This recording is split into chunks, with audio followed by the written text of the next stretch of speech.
Hey everyone, hope you guys are having a fantastic day. Guys, welcome back to a brand new video. This one's going to be an interesting one. We are going to be reacting to Outriders. Now, guys, if you don't know what Outriders is basically like Destiny. People are comparing Outriders already to Destiny. And I recently just uploaded a video giving some thoughts and personal thoughts about Destiny. And I've always said that Bungie really need to just have that fear of a contender actually potentially taking their player base. And this could be it. I've got super high hopes for Outriders. And if you stick around for the end of this video, I will tell you why. Because I can already imagine that there's going to be tons of people saying Outriders isn't going to beat Destiny because there's been so many games like it, like Anthem and Avengers and Division, and none of those games were able to overthrow Destiny. I have a reason as to why it could potentially do that. So stick around for the end of the video and I'll tell you exactly how that could potentially happen. Journey and structure. Outriders is massive, both in terms of game length and the numbers of hours you'll be able to pour into it. It looks good. And the physical distance you'll traverse over the course of the story. So today we're excited to show you more of the structure of Outriders, how you move about the game, and how the various features, systems, and story all come together. In last month's broadcast, we explored the first city, the area of Enoch first settled by the refugees of Earth. Everything from this section of the game unfolded here. Oh, okay, this looks like the map then. The first city sits within a larger area of colonized Enoch, which you can see here. Oh, this place is huge. Here, humans have made a life, as best as they can, and built cities, strongholds, factories, and mines as they try to survive. This is where the Outriders are first reawoken from cryosleep, and where your first hours in the game are spent. Humanity has always this place, with the raging anomaly storms and monsters preventing further colonization of the planet, pushing society back to the Dark Ages. As you will see though, there's a the map gets larger. As an Outrider, you're one of the few powerful enough to leave humanity's broken settlements and journey out across this hostile planet. That looks sick. But what does it mean in actuality? Outriders takes advantage of a hub-and-spoke structure, connecting busy, settled areas, the hubs, with combat arenas and free roam areas, the spokes. Okay, so there is free roam. Main story missions push you through the game, and a large number of side quests and additional content can be discovered on or off the beaten path. As side quests scale to your level, so do the rewards. It means even early side quests can be meaningful played late in the game. Loot, gotta love loot. There's a power level as well, I just seen the power level. That take place in the same play spaces you've experienced in the main game. Third person though. Bespoke areas of Enoch that you could miss entirely, and they often reveal more secrets about the world and lore. Let's travel quickly to Eagle Peaks, the snow-capped mountains that encase the war zone, to take on a side quest there. Is this your whole company? There used to be more of us. Something happens to the men up in these hills. We hear voices. Some leave and don't come back. At least she's wearing a face mask. Same for anyone who goes looking for them. But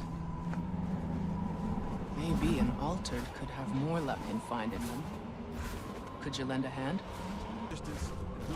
Okay, so this is a side quest. All right. Let's see what this looks like.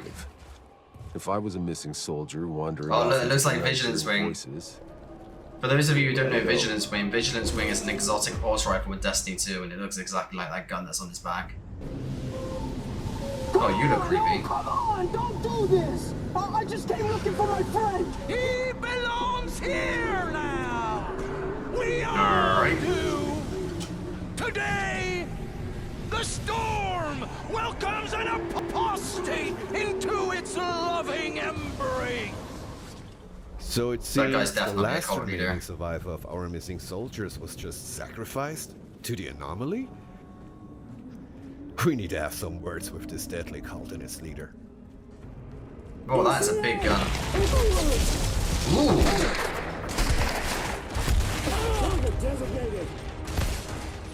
Okay, so you've got crazy abilities.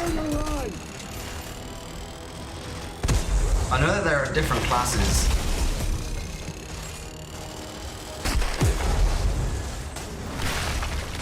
Ooh. Your abilities come back really quickly.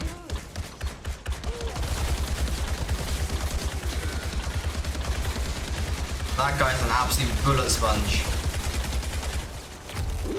He just took every bullet. Ah, there we go. We're only giving you a small taste of this little side adventure. It takes a fair bit longer to make our way into the inner chambers. I bet there's so much. And as always, we like to keep some surprises for you. But it's time now for an epic showdown with the altered cultist leader. Yeah, this guy. Did those enemies just spawn out of nowhere? Is that a super? I have so many questions already. That looks like a super, like an area effect. Sort of knockback. You can activate abilities as you go along. Ooh, freezing. I like that. I like freezing. Oh, seems you had yourself a little cult brewing up here. I don't know, this place seems to make people flip their fucking lids. Yeah, nice. By completing the side quest, we can now choose a sweet piece of new gear as a reward. With that sorted, let's talk a little bit more about hubs. In hubs, your weapons are holstered for a time, and you can soak in a bit of life on Enoch. Yeah. I love the environment. To sell scrap and purchase gear, frequent bars to gather gossip and bounties. Call it the liver spinner. And pick up side quests from one of Enoch's many eccentric denizens. That sounds brutal. What exactly is your business? Certain mercenary services. It's hard to show this without spoilers, but as you progress through the game, the world state and NPC dialogue is affected by pivotal moments from the story, and new side quests unlock, some of which are hidden in earlier hubs and play spaces, further rewarding exploration. Combat feats also come with achievements. Complete a collector's quest like Bounty or Monster Hunt, and NPCs will recognize and reward your triumphs. In bringing to life a new sci-fi universe, we are adamant that these settled areas feel dynamic and alive. Yeah. Oh, and if Monster Hunts piqued your interest, stay tuned for a future broadcast to learn more about them. Well, this should be interesting. That sounds cool.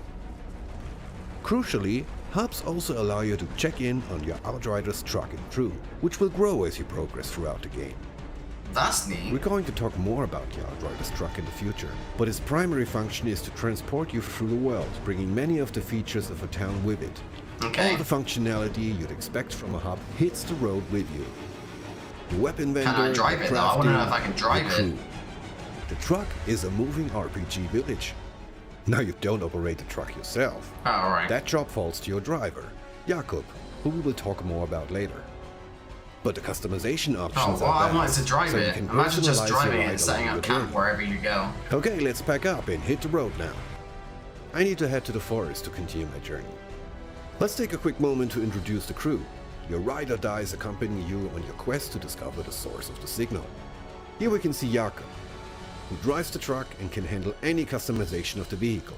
Jakob was with your Outrider during the first arrival on Enoch 30 years prior. A bright-eyed youth with an exciting life ahead of him on a new planet.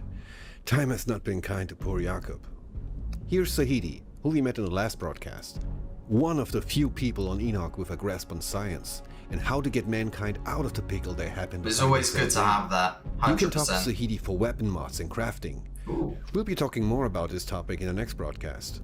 Finally, at least for the moment, there's Bailey, who has been appointed to your team by Corrigan, the Grand Marshal of Trenchtown, who's allowed you travel through the various sectors of the settlement.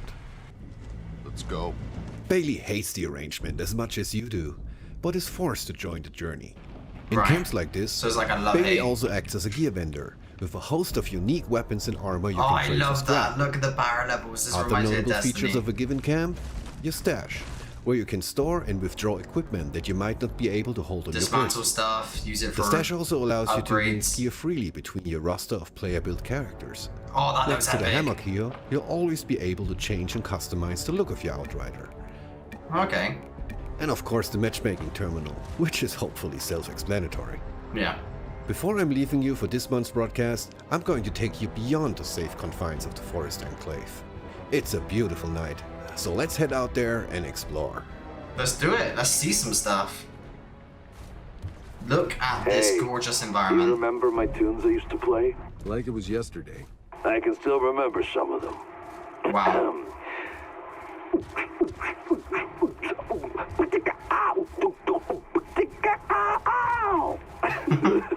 That wasn't actually that bad. Please stop. Yeah. What? Please. That was sick. I'm serious. I liked it. Jakob, I'm disconnecting. I actually kind of like that.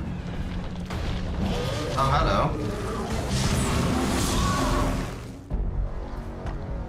Oh, your buddy. These weapons look absolutely insanity. Alright, so that was Outriders. Oh my god, I am looking forward to this game. Guys, if you want to try this game for free, then the demo is going to be going live on the 25th of this month, which I believe is actually next Thursday. Yeah, it's very soon actually, because it's Sunday today of the time that I'm recording this video. So yeah, and you don't even have to buy the game to play the demo, so by all means jump in. It's going to be super fun. Guys, this could be exactly what Destiny needs to help Destiny just become better, because if this game really kicks it off, then Destiny has got a problem. And I know Anthem tried, I know The Division tried. As much as Division I actually believe is a really good game.